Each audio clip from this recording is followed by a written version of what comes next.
नमस्कार, रण क्षेत्र देख रहे हैं आप। आपके साथ मैं हूं लावनी विनीत। रण क्षेत्र में आज बहुत महत्वपूर्ण मुद्दे पर एक बार फिर हम और आप साथ हैं। रण क्षेत्र दरअसल इस वक्त बन चुका है कश्मीर का अनंतनाग का कोकरनाग, जहां पर गडूल की पहाड़ियों पर हमारे देश के वीर सैनिक अब भी आतंकियों के लिए काल बने हुए हैं। इस साल का सबसे बड़ा हाई प्रोफाइल एनकाउंटर अब भी जारी है। 72 घंटे से ज्यादा अब लगभग होने वाला है, लगभग 72 घंटे कह सकते हैं। लेकिन यह समय जैसे जैसे आगे बढ़ रहा है वैसे वैसे चुनौतियां कहा जा रहा है कि खत्म हो रही हैं। 3 दिनों में लगातार हमने देखा कि आतंकियों ने किस तरीके से घात लगाकर सेना पर हमला किया। हमने अपने देश के 4 वीर सपूतों को इस बीच खो दिया, लेकिन देश एक तरफ उनकी आंखें नम है, देश के हर एक वासी की आंखें नम है, लेकिन सभी ने अपने आंसुओं को आक्रोश में बदल दिया है और साफ तौर से देश से एक सुर में एक आवाज निकल रही है कि आतंकियों को ठोकेगी सेना। लेकिन सवाल यह कि आतंकियों के अब्बू को ठोकेगा कौन? वो जड़ जो सीधे सीधे पाकिस्तान से जाकर जुड़ती है, वो जड़ जो हमारे देश के अंदर भी कुछ विरोधियों के रूप में उपस्थित है। इन सब के लिए समेकित सर्जिकल स्ट्राइक क्या हो सकता है? आज जिस तरीके से ऑपरेशन लगातार 72 घंटों से जारी है, वो ये बताता है कि देश की सेना छेड़ने पर छोड़ती नहीं है, और जब बात अपने साथी की हो तो फिर बदला तो बनता ही है। इसलिए 4 तस्वीरों के साथ हम रण क्षेत्र की शुरुआत करते हैं। इस वक्त भी सेना तैयार है मुस्तैदी के साथ बदला लेने को। अपने 4 बड़े साथियों, बड़े ऑफिसर्स को खोने के बाद से सेना का आक्रोश डबल हो गया है। जुनून, हौसला, हिम्मत, यह है भारतीय सेना का परिचय, और उस हिम्मत के नाते ही लगातार सेना एक्शन में डटी हुई है। इस एक्शन में अब जिस उन्नत तकनीक की बात देश के तमाम रक्षा विशेषज्ञ कर रहे थे, उसका सहारा भी बड़े स्तर पर लिया जा रहा है। ड्रोन अटैक किया जा रहा है, रॉकेट लॉन्चर से हमले किए जा रहे हैं।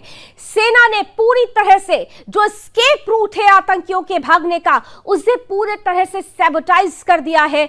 ये जो इलाका आप देख रहे हैं मध्य में, ये दरअसल ये वही गडूल की पहाड़ियां हैं जिनके ऊपरी हिस्से पर आतंकी अब भी छिपे बैठे हुए हैं। हालांकि 2 आतंकियों को पहले ही सेना ने इस ऑपरेशन में 72 हुरों के पास पहुंचा दिया, लेकिन दरअसल ये जो पहाड़ियां हैं ये सीधी पहाड़ी है और आतंकी ऊपर छिपे हुए हैं। इसलिए इस पूरे ऑपरेशन में काफी चैलेंजेस आ रहे हैं, समय ज्यादा लग रहा है, लेकिन इस बीच सेना ने लगातार मोर्चा संभाल रखा है। दूसरी तरफ हमने अपने देश के 4 वीर जवानों को खोया, एक कर्नल, मेजर, जम्मू कश्मीर के डीएसपी और राइफलमैन।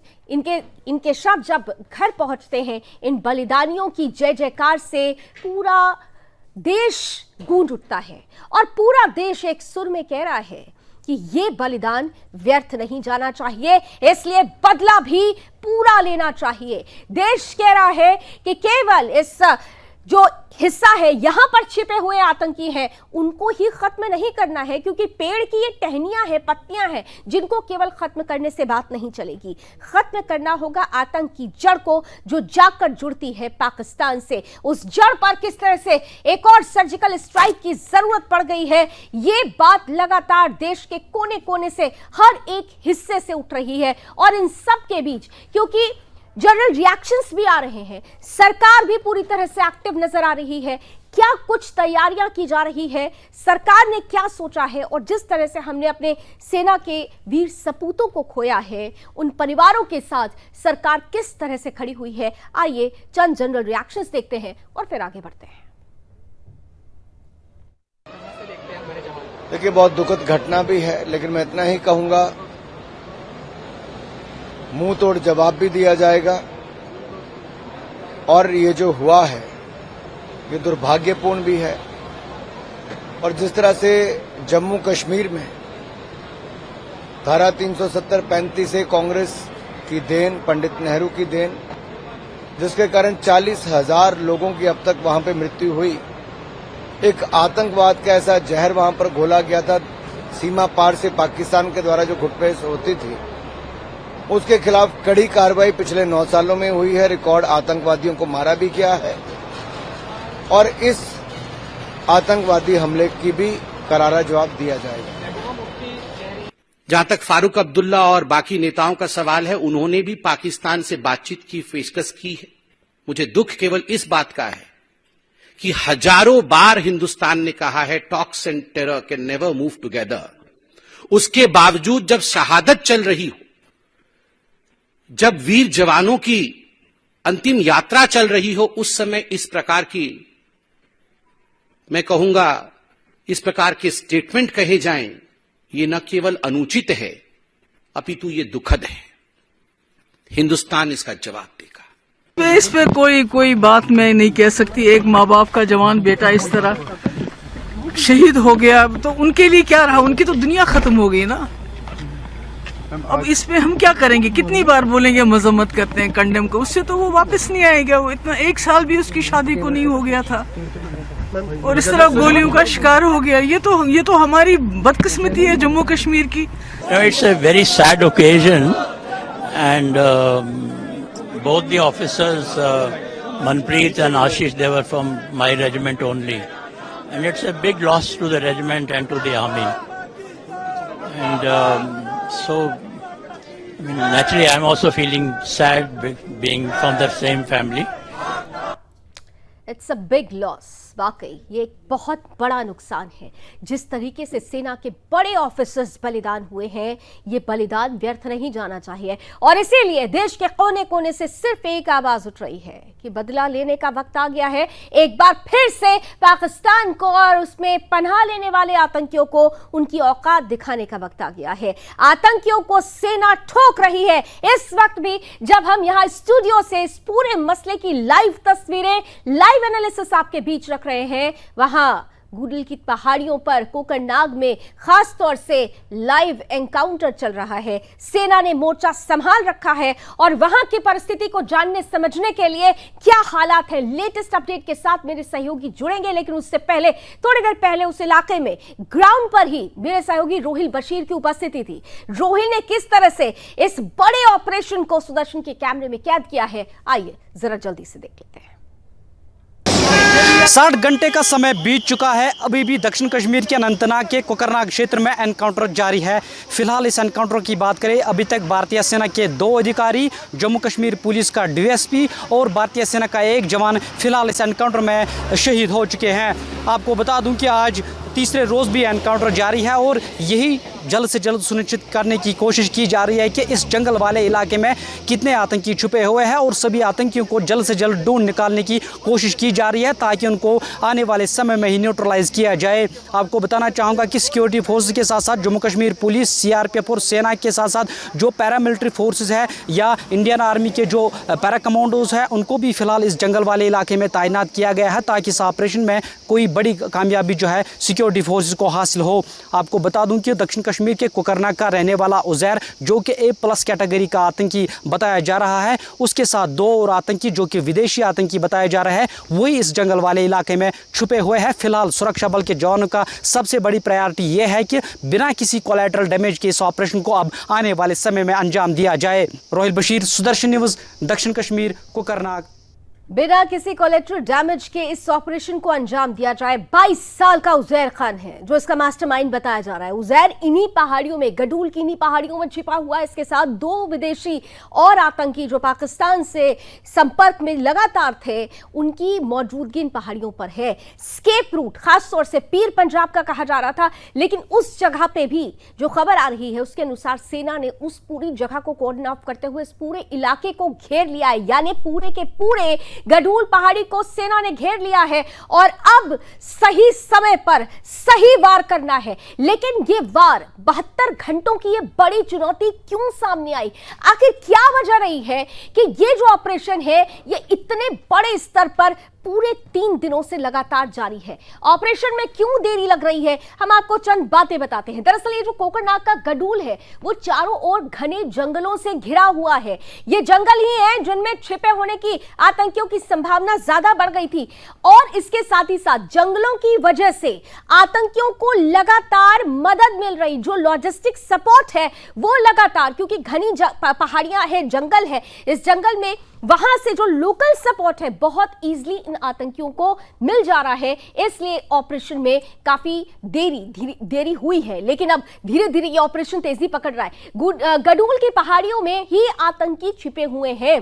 अनंतनाग के कोकरनाग की ये गडूल की पहाड़ी है, सीधी पहाड़ी कही जाती है, खड़ी पहाड़ी कही जाती है, और इसी पर ऊंचाई पर होने की वजह से आतंकियों को लगातार मदद मिल रही है। अब आप सोचिए, क्योंकि किसी भी इलाके में जब हम ऊंचाई पर होते हैं, हाइट पर होते हैं, तो इसका जो फायदा होता है वो ऊंचे पे रहने वाले लोगों को मिलता है, और आतंकी क्योंकि ऊपर की तरफ है, इसीलिए इस पूरे ऑपरेशन में थोड़ी देरी हो रही है। सेना के एक्शन पर नजर रखने में हो रही है आसानी। ऊपर से आसानी से आतंकी सेना के सभी एक्शंस पर नजर रख रहे हैं, लेकिन अब सेना भी समझ चुकी है।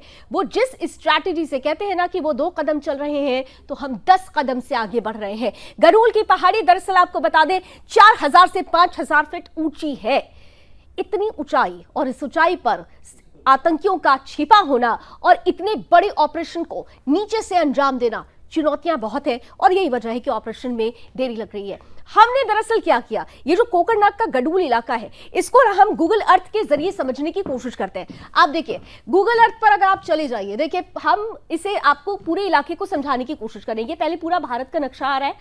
भारत के नक्शे में आप देखिए, ये जो खास तौर से इलाका है, जरा क्लोज करके दिखाते हैं। हम धीरे धीरे आगे बढ़ रहे हैं। देखिए, जो जम्मू कश्मीर और जम्मू कश्मीर के अनंतनाग में, जहां पे ये पूरा ऑपरेशन अनंतनाग साउथ कश्मीर का हिस्सा है, अनंतनाग में ही कोकरनाग है।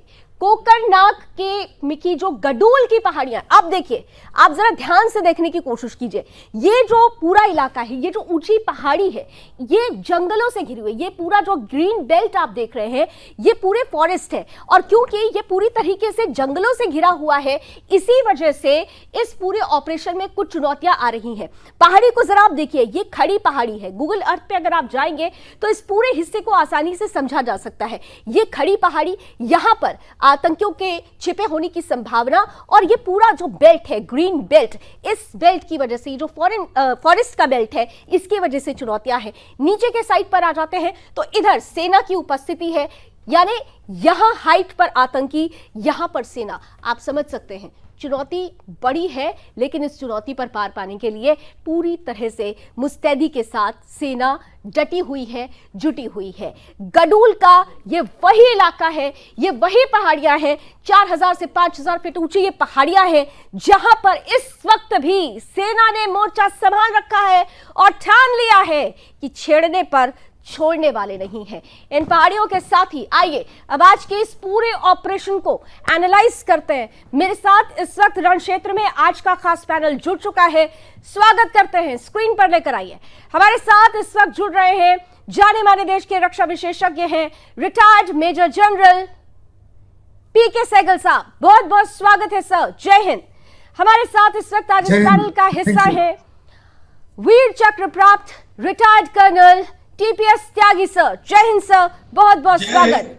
और साथ ही साथ ग्राउंड पर मोर्चे के साथ डटे हुए हैं बीते 72 घंटों से रोहिल बशीर, मेरे सहयोगी। रोहिल, आपका भी बहुत स्वागत और बहुत बहुत आपका साधुवाद, क्योंकि लगातार सुदर्शन के दर्शकों की तरफ से ये भी कहा जा रहा है कि सुदर्शन लगातार डटा हुआ है, सेना का मनोबल बढ़ा रहा है, और वहां की हर एक तस्वीर हम लगातार अपने दर्शकों के बीच लाइव रखने का प्रयास कर रहे हैं।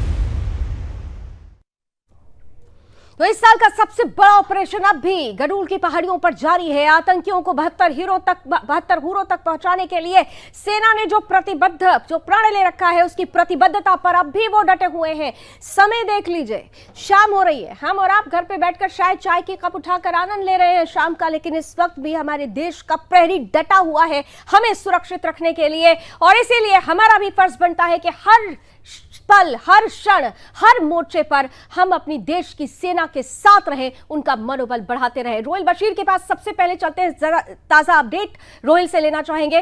रोहिल, क्योंकि बीते 72 घंटों से आप लगातार ग्राउंड पर ही हैं, आप थोड़ी देर पहले आप जब वहां पर ग्राउंड पर थे, हमने देखा कि ऑपरेशन में तेजी आई है और ये कहा जा रहा है कि रात तक आतंक का सफाया। Latest update Rohit. देखिए बिल्कुल आपको बताना चाहूंगा कि 55 घंटे, जी हाँ 55 घंटे फिलहाल बीत चुके हैं और अभी भी कोकरनाग के गडोल क्षेत्र में एनकाउंटर जो है वो लगातार जारी है। पहले दिन हमने देखा कि किस तरीके से हमने भारतीय सेना के 2 अधिकारियों को खोया और साथ ही जम्मू कश्मीर पुलिस के डीएसपी हुमायूं भट्ट को भी खोया और उसके साथ जब कल एक जवान जो है घायल हुआ था, उसको घायल स्थिति में आर्मी बेस हॉस्पिटल में भर्ती कर लिया गया था, लेकिन आज दोपहर को ये दुखद खबर आई कि उनकी भी मृत्यु उस हॉस्पिटल में हुई है। तो कुल मिलाकर अगर इस ऑपरेशन की बात करें जो इस साल का सबसे बड़ा ऑपरेशन माना जा रहा है, इस ऑपरेशन में अभी तक 4 जो है हमने जवान ऐसे खोए हैं। और दूसरी जानब से अगर ताजा स्थिति की बात करें तो आज भी हमने देखा जो सीनियर ऑफिसर्स है जम्मू कश्मीर पुलिस की बात करें, सेना की बात करें या सीआरपीएफ की बात करें, तो आज एडीजीपी कश्मीर विजय कुमार खुद ग्राउंड जीरो पे मौजूद थे। साथ साथ general officer in command Victor Force major general Balbir Singh वो भी खुद जो है ग्राउंड पे मौजूद थे और पूरी तरीके से हालातों का जायजा ले रहे थे। लेकिन मेरे सूत्रों ने मुझे जानकारी दी है कि अभी भी एक जवान, भारतीय सेना का एक जवान जो है वो मिसिंग है। फिलहाल उसके बारे में कोई भी जानकारी जो है सुरक्षा कर्मियों को नहीं मिली है, ये सूत्रों से खबर आई है। हालांकि आधिकारिक पुष्टि इस बात की अभी तक नहीं हुई है, लेकिन जानकारी ये मिल रही है कि भारतीय सेना का एक जवान जो 19 राष्ट्रीय राइफल्स का जवान है वो अभी भी जो है मिसिंग है। दूसरी जानब से अगर इस एनकाउंटर की बात करें तो इसमें 19 राष्ट्रीय राइफल्स, साथ ही साथ 34 राष्ट्रीय राइफल्स की एक कंपनी को भी फिलहाल जो है इस एनकाउंटर में भेजा गया है ऑपरेशन के लिए। और दूसरी जानब से 9 जो 9 राष्ट्रीय राइफल्स है उसकी भी एक कंपनी जो है इस ऑपरेशन में उनका भी इस्तेमाल किया जा रहा है। और साथ ही जो भारतीय सेना की वेल ट्रेन जो फोर्स है, जो पैरा कमांडोज है, उनको कल ही वहां पर जो है भेजा गया था ऑपरेशन के लिए, क्योंकि जंगल वाले इलाके में जब भी कोई ऐसी स्थिति होती है, जब भी कोई ऐसी कैजुअलिटी का सामना करना पड़ता है, तब वही पैरा कमांडोज जो है इस ऑपरेशन को संभालते हैं, उस ऑपरेशन को पूरी तरीके से अंजाम तक पहुंचा रहे हैं। लेकिन सबसे महत्वपूर्ण बात यही है कि 55 घंटे फिलहाल बीत चुके हैं, लेकिन अभी भी किसी की आतंकी को वहां पर मार गिराया नहीं गया है। हालांकि ऑपरेशन हो सकता है कि कुछ और घंटे चल सकता है या कल दिन में भी चल सकता है, क्योंकि वहां पर कोई भी जो इंटेलिजेंस की बात करें तो इंटेलिजेंस से भी कोई खबर जो है हमारे पास नहीं आ रही कि कितने आतंकी वहां पर कुल मौजूद हो सकते हैं, कितने। हालांकि दिन में एक बड़ा धमाका हुआ था, वो धमाका इस वजह से हुआ था क्योंकि जो जंगल वाले इलाके में आतंकियों का एक हाइड आउट था उसको ब्लॉक किया गया, उसको भर्ती किया गया, वहां कुछ खाने पीने की चीजें, हालांकि आतंकी उसमें मौजूद नहीं थे, वो बार बार जो है वहां पर लोकेशन अपनी चेंज कर रहे हैं और पूरी तरीके से सिक्योरिटी फोर्स को चकमा देने की कोशिश की जा रही है। लोकेशन चेंज कर रहे हैं, आतंकी चकमा देने की कोशिश कर रहे हैं, लेकिन वह भूल गए हैं कि उन्होंने शेरों की मांद में हाथ डाल दिया है। हम वो शेर हैं, हमारे सेना के जवान वो शेर हैं जो छेड़ने पर किसी भी हाल में छोड़ते नहीं है, वो तो घर में घुस कर मारते हैं। और इसीलिए देश लगातार कह रहा है कि बदला तो लिया ही जाएगा। मेरे साथ दोनों आज के पैनलिस्ट इस वक्त मौजूद हैं। मैं पीके सहगल साहब पहले कमेंट आपका लेना चाहती हूं, क्योंकि जो सिचुएशन बनी हुई है वहां पर ऑपरेशन धीरे धीरे लंबा खिंच रहा है। ये कहा जा रहा है कि अब डैमेज कम से कम हो, लेकिन जो बड़ा डैमेज होना था वो हो गया। एक कर्नल, मेजर, जिस तरीके से पुलिस के डीएसपी, हमारी तरफ एक राइफलमैन। सहगल साहब, ये जो बड़ी चुनौती है, ये चुनौती कितनी और बड़ी मानी जाए, क्योंकि अभी देखिए ऑपरेशन पूरी तरह से खत्म नहीं हुआ है। फर्स्ट कमेंट सर, पीके सहगल सर। देखो, ये एरिया जो है काफी ट्रेचरस है, ट्रेन काफी ज्यादा मुश्किल है, घने जंगल हैं, ऊंची नीची पहाड़ियां हैं, डीप रेविन्स हैं, वहाँ काफी केव्स हैं, और आतंकवादी जो है वो वेल एंट्रेंच्ड है, ऊंचाई पर है, फौज नीचे से ऊपर जा रही थी। उनको एडवांटेजेस थे सारे के सारे, एडवांटेज ऑफ टाइमिंग, उन्होंने चुना हुआ जगह, उन्होंने चुनी हुई, पहला बार उन्होंने किया, सेना ओपन में थी और उस समय 3 सीनियर ऑफिसर्स शहीद हो गए। अभी सेना जो है वो बाकी आहिस्ते आहिस्ते काम कर रही है, क्योंकि जैसे कि मैंने कहा कि वो एरिया बहुत मुश्किल है। अपने ड्रोन्स भी इस्तेमाल किए, हेलीकॉप्टर्स भी इस्तेमाल कर रहे हैं, लेकिन जंगल इतने घने हैं कि वास्तव में ड्रोन्स भी कुछ देख नहीं पा रहे, हेलीकॉप्टर्स भी कुछ देख नहीं पा रहे, इसलिए उनकी एग्जैक्ट लोकेशन नहीं पता। उनकी एग्जैक्ट लोकेशन तभी पता लगती है जब वो फायर खोलते हैं। उनके जितने भी एस्केप रूट्स हैं उनको सबको बंद कर दिया है, सब घेराबंदी कर ली है, हम निकल नहीं सकते। और हम नहीं चाहते कि हम किसी और जवान को या किसी और सीनियर ऑफिसर को खोएं, इसलिए हम आहिस्ते आहिस्ते काम कर रहे हैं, क्योंकि ह्यूमन एंड्योरेंस में लिमिटेड होती है। 72 आवर्स नॉन स्टॉप वो कार्रवाई हो रही है, उनको नींद भी आ रही होगी, उनके पास एमुनिशन का भी खत्म हो रहा है। यस, उनके ओवरग्राउंड वर्कर्स थे, वो लॉजिस्टिक सपोर्ट से पहुंचा रहे थे, वो भी उनको पहुंचाना आहिस्ते आहिस्ते खत्म हो गया है, क्योंकि ओवरग्राउंड वर्कर्स भी साफ तौर पे जानते हैं कि वो भी बचेंगे नहीं, क्योंकि उन्होंने भी बाहर निकलना है। ऐसे में जल्दबाजी की आवश्यकता नहीं है, let it take another 24 hours और 48 आवर्स भी हमको हर हालत में उन आतंकियों को खत्म करना है, देश की एकता और अखंडता को कायम रखना है, अपने मोरल और मोटिवेशन को कायम रखना है और यकीन करना है कि हम और किसी प्रकार की कैजुअलिटीज ना एक्सेप्ट हो। और साथ ही साथ हमने ये भी यकीन करना है कि किसी प्रकार का कोलेटरल डैमेज ना हो। सिविलियंस ने हमको पुख्ता एक्शनेबल इंटेलिजेंस दिया था, कहा था इस इलाके में कुछ आतंकी छुपे हुए हैं। उस इंटेलिजेंस के बाद हमने जॉइंट ऑपरेशन लॉन्च किया, जिसमें अनफॉर्चुनेटली कुछ लोग शहीद हो गए। हम उनको ट्रिब्यूट देते हैं, उन्होंने देश की एकता के लिए, देश की अखंडता के लिए अपने जानों प्राणों बिल्कुल देश के लिए अपना सर्वोच्च बलिदान दिया। मुझे नहीं लगता जी, देश के लिए अपना सर्वोच्च बलिदान दिया। ये दीवानगी एक सैनिक में ही हो सकती है, ये दीवानगी उसी में हो सकती है जो राष्ट्र सर्वोपरि की भावना को समझता है। कर्नल साहब, आपके पास आ रही हूं। जैसा कि सहगल सर कह रहे हैं कि देखिए पहाड़ियां बहुत ज्यादा घनी है, जंगल, पहाड़ियां ऊंची हैं, जंगल बहुत घना है और घने जंगल की वजह से ही लोकेशन, राइट लोकेशन नहीं समझ में आ रही है। लेकिन ये जो पहाड़ियां हैं, मुझे, अगर मैं गलत हूं तो प्लीज आप मुझे करेक्ट भी करिएगा, गडोल की पहाड़ियों को लेकर पहले भी एक इंटेलिजेंस आ चुका था कि अब जब हम लोग ये कह रहे थे कि साउथ कश्मीर से पूरी तरह से आतंक का सफाया हुआ, ऑपरेशन ऑल आउट 2.0 जब चलाया गया, बाकायदा ये कहा गया कि अब south Kashmir is safe now from the terrorist, लेकिन गडोल की पहाड़ियां अब भी खतरे में हैं।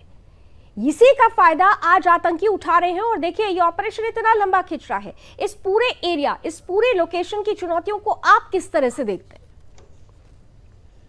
देखिए, पहले तो आप ठीक कह रही है, पीर पंजाल रेंज और श्रीनगर के बीच में है अनंतनाग। शुरू में जब टेररिज्म को सफलता मिली थी तो आहिस्ता आहिस्ता अनंतनाग टेररिज्म का हब बन गया। लेकिन ऑपरेशन ऑल आउट में हमने ये कहना शुरू कर दिया कि अब जो पीर पंजाल के उस तरफ का रेंजेस है वो आतंकवाद से क्लियर हो चुके हैं। लेकिन फिर यहाँ पे हुआ, अब जो फिर यहाँ पे हो रहा है, ये जो एरिया है, जैसे जनरल सहगल ने बताया कि जंगल है, जंगल उनके लिए भी है, पहाड़ी है, हाँ वो ऊंचाई पे है, हम थोड़ा नीचे हैं, लेकिन ये प्रॉब्लम तो कारगिल में थी। दूसरी बात कि अंधेरा है, अंधेरा उनके लिए भी है। हमारे पास डिवाइसेस हैं, चाहे इंफ्रारेड डिवाइस हो या थर्मल डिवाइस हो। तो मैं इन कारणों को नहीं मानता। रेवाइन से, जंगल से, प्रॉब्लम तो बाथरूम जाने में भी आती है। प्रॉब्लम को छोड़िए, सवाल ये है कि क्या आतंकियों के पास ड्रोन है? उन्हें ड्रोन किसने दिए? पाकिस्तान ने। पाकिस्तान को किसने दिए? चाइना ने। और पाकिस्तान ने बाकायदा एक ड्रोन ब्रिगेड और एक फिदाइन ब्रिगेड बना दी और वहां से इन ड्रोनों को दिया जाता है। इन ड्रोनों में 80 से 100 किलोग्राम तक का पेलोड लाने की क्षमता है। कल को ताज्जुब मत करना अगर ये खबर मिले कि ड्रोन के जरिए वो आतंकियों को पैरा ड्रॉप करा रहे हैं। ये भी पॉसिबल है। मेरी आवाज आ रही है आपको? बिल्कुल बिल्कुल आ रही है सर जी। तो कल को ये भी खबर आ सकती है कि वो ड्रोन के जरिए अपने आतंकी को ड्रॉप करा रहे हैं, क्योंकि 80 से 100 किलो का हो सकता है, बांध के या बॉक्स में करके या कुछ और इनोवेट करके वो आतंकियों को वहां भेज सकते हैं। अब आइए पहाड़ी पे। पहाड़ी के अंदर पहले से उन्होंने खोद के बनाए हुए हैं अंडरग्राउंड बंकर्स और वहां पे उन्होंने अपने मोर्टार के शेल्स और गोला बारूद पहले से जमा करके रखा हुआ है और ऑन द व्हील जब आते हैं तब वहां से आतंकी हमला करते हैं। अब मेरा कहना यह है कि क्या इसे एक्ट ऑफ वार समझने के लिए और कुछ करना पड़ेगा क्या? हम जब ये कहते हैं कि ये बलिदान व्यर्थ नहीं जाएगा, क्यों साहब? पहले दफे जो हुआ था बलिदान वो व्यर्थ नहीं गया क्या? उससे पहले जो हुआ था वो व्यर्थ नहीं गया क्या? एक लंबा समय हो गया जब बालाकोट एयर स्ट्राइक हुई थी और स्ट्राइक ही करें ये जरूरी नहीं है। एक सिपाही भी या एक ऑफिसर भी अगर मरता है और हम बड़े खुश हो जाते हैं कि हमने 2 आतंकी मार दिए। मैं लावणी जी पूछना चाहता हूं कि क्या आतंकियों को हिंदुस्तान के सिपाही के बराबर माना जा सकता है? ये जो आतंकी हैं ये तो 72 वुरों के चक्कर में 10 मरेंगे 10 और आ जाएंगे। इनको बनाने में कुछ खर्चा तो होता नहीं। हम तब मानते अगर पाकिस्तान की बैठ यानी कि बॉर्डर एक्शन टीम के सिपाहियों को मारा गया होता, तब हम मानते कि हाँ साहब इस साल में 26 बैठ के सिपाही मारे गए और हमारे 15 शहीद हुए, लिहाजा we are in a better position. लेकिन अब हम अपना आतंकियों से वो नहीं करेंगे। अब मेरा कहना यह है कि जो हुआ सो हुआ, लेकिन आज के बाद में हम पहली बात तो ये है कि हम अब शहीद होना नहीं चाहते, हम जिंदा रह के देश की सेवा करेंगे। ये बकवास है किताब हम लेकिन जो बात आप कह रहे हैं कि वो सीधे सीधे कहना चाहिए कि वो फ्रंट लाइन पर आकर वो वॉर हो जाएगी। सहगल साहब, जो बात कर्नल से कह रहे हैं, हालांकि जो बात कर्नल से कह रहे हैं, बहुत सारे अगर आप सोशल मीडिया पर देख लीजिए तो ऐसे ही रिएक्शंस आ रहे हैं। लोग चाहते हैं कि बिल्कुल निर्णायक फैसला होना चाहिए, बहुत हो गया। लेकिन क्या अभी वो परिस्थिति हमारे साथ जुड़ी है कि हम डायरेक्ट फ्रंट लाइन पर आकर उस वॉर को सीधे अंजाम दे सके? पाकिस्तान की तो रीढ़ की हड्डी टूटी हुई है, वहां के जो हालात है, वहां गृह युद्ध चल रहा है, वहां महंगाई है, भुखमरी है, लेकिन आतंकियों को तैयार करने के लिए बहुत पैसे उनके पास, ये सबने देख लिया। तो जो बात कर्नल टीपीएस सर कह रहे हैं, क्या वो practically is it possible sir, front line पर आकर हम अभी उस वॉर को सीधे सीधे रिएक्ट कर सकते हैं? सहगल सर। नो, अगर आप देखोगे G20 के समय और उससे पहले हमारे प्रधानमंत्री ने साफ तौर पे कहा कि आज का माहौल और आज के युग में लड़ाई is not an option, option is dialogue and discussion. Pakistan को हम बार बार कह रहे हैं कि हम हर प्रकार के डायलॉग के लिए तैयार हैं, लेकिन आपको हर प्रकार से आतंकवाद को खत्म करना होगा। अगर वो आतंकवाद को खत्म नहीं करते तो हम घुस कर उनके देश के अंदर कार्रवाई कर सकते हैं। उनके 35 से ज्यादा POK में टेररिस्ट ट्रेनिंग कैंप्स हैं, उनकी लोकेशन हमको मालूम है, उनके कोऑर्डिनेट्स हमको मालूम है, हम उनको बर्बाद कर सकते हैं। उनको बर्बाद करने के लिए हमारे पास कई ऑप्शंस है। We can use the air force, we can use the army, we can use various types of weapons that we got loiter weapons. हमको कोई बॉर्डर क्रॉस करने की आवश्यकता नहीं, कोई ट्रूप्स को भेजने की आवश्यकता नहीं। We did it earlier. वो चाहे उरी के बाद 11 दिनों में लिया गया बदला सर्जिकल स्ट्राइक का हो या पुलवामा के बाद लिया गया बदला बालाकोट एयर स्ट्राइक का हो, बट सवाल ये है कि वो बदले नहीं, उनकी फितरत नहीं बदलेगी। वो तो 12 महीने के तक भी उनकी जो दुम है निकलने के बाद टेढ़ी की टेढ़ी रहनी है। और जहां तक हमारी सरकार कहती है बात करने की, तो बात करने के लिए सामने वाले को इंसान बनना पड़ता है। जानवरों से बात कैसे की जा सकती है? वो तो बात को समझते ही नहीं है। वो तो सिर्फ एक ही बात समझते हैं कि 72 हुरों के लिए आतंकियों को तैयार करना है और ऐसे ही भारत में अशांति फैलानी है। तो कुछ तो हमें ठोस और सॉलिड करना होगा ना सहगल सर? देखो, ठोस और सॉलिड तो बहुत किया है। अगर आप देखो कि जब से आर्टिकल 370 और 35 ये हटाया है, 90% जो आतंकवादी थे, फॉरेन आतंकवादी, उनको खत्म कर दिया गया है।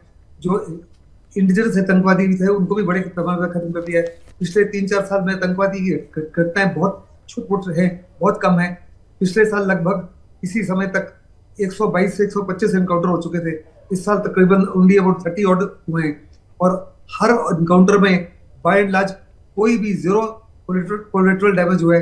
पुख्ता इंटेलिजेंस हमको लोकल्स दे रहे हैं, लोकल्स हमारे साथ हैं, लोकल्स फेड अप है इसके साथ में। लेकिन उसके बावजूद भी कुछ ऐसे लोग हैं जो वास्तव में देशद्रोही हैं। LET के साथ में, जैश ए मोहम्मद के साथ में, हिजबुल मुजाहिदीन के साथ जुड़े हुए हैं, नाम बदली कर रहे हैं जैसे TRF किया हुआ है, बट वो प्रॉक्सी है LET वगैरह के लिए।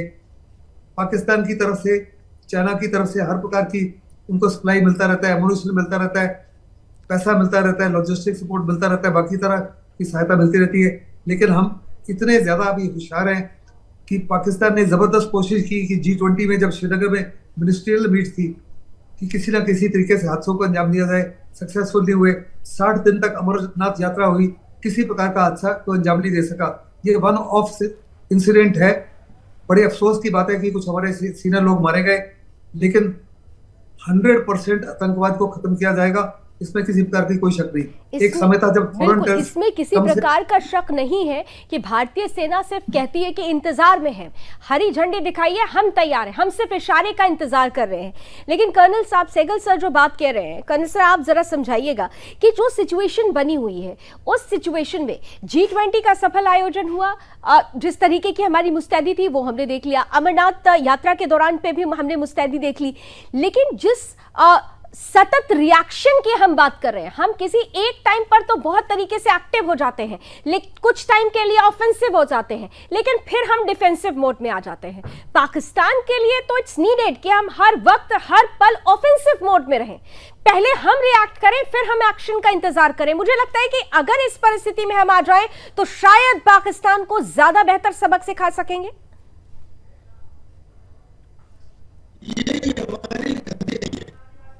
कि हम सहनशीलता और अतिथि सत्कार को जो व्यक्तिगत चरित्र का हिस्सा है उसे राष्ट्रीय चरित्र का हिस्सा मानते रहे।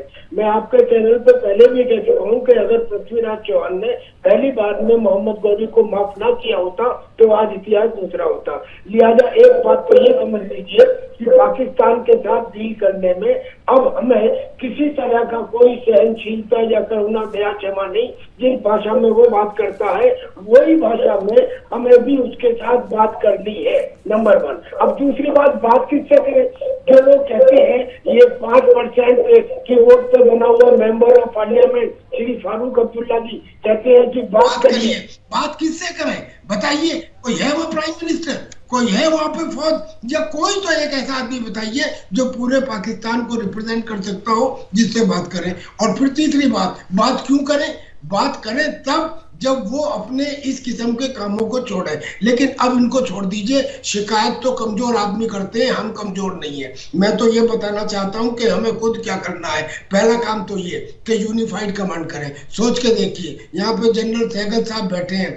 अगर यूनिफाइड कमांड रही होती, अगर पुलिस, पैरामिलिट्री फोर्सेस और आर्मी सब एक कमांडर के नीचे रहे होते, तो क्या कमांडिंग ऑफिसर, उसका सेकंड इन कमांड और डिप्टी सुपरिंटेंडेंट ऑफ पुलिस एक साथ एक लाइन में जाते ताकि तीनों को एक साथ कैजुअलिटी हो गए? क्या ये अलाउ किया जा सकता था?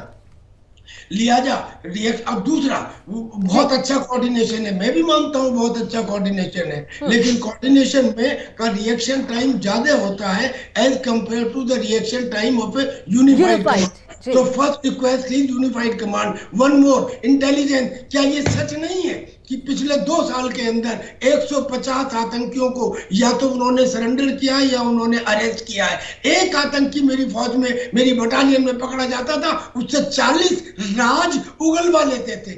150 के बाद में आपको ये नहीं मालूम कि स्लीपिंग सेल कहाँ पे है? अगर उन स्लीपिंग सेल को उनसे अच्छी तरह से इंटेलिजेंस इकट्ठी करके न्यूट्रलाइज कर दिया गया होता तो आज सवाल ही नहीं होता, क्योंकि कोई आतंकी हमला बगैर लोकल सपोर्ट के नहीं पॉसिबल है। जो लोकल लॉजिस्टिक सपोर्ट है सहगल साहब, जब तक उस पर बात नहीं करेंगे, हमने कहा ना आतंकियों पर को तो सेना ठोक रही है, लेकिन आतंकियों के अब्बू जो है खास तौर से उन्हें कौन ठोकेगा? सवाल तो उन पर ही जाकर सबसे बड़ा खड़ा होता है।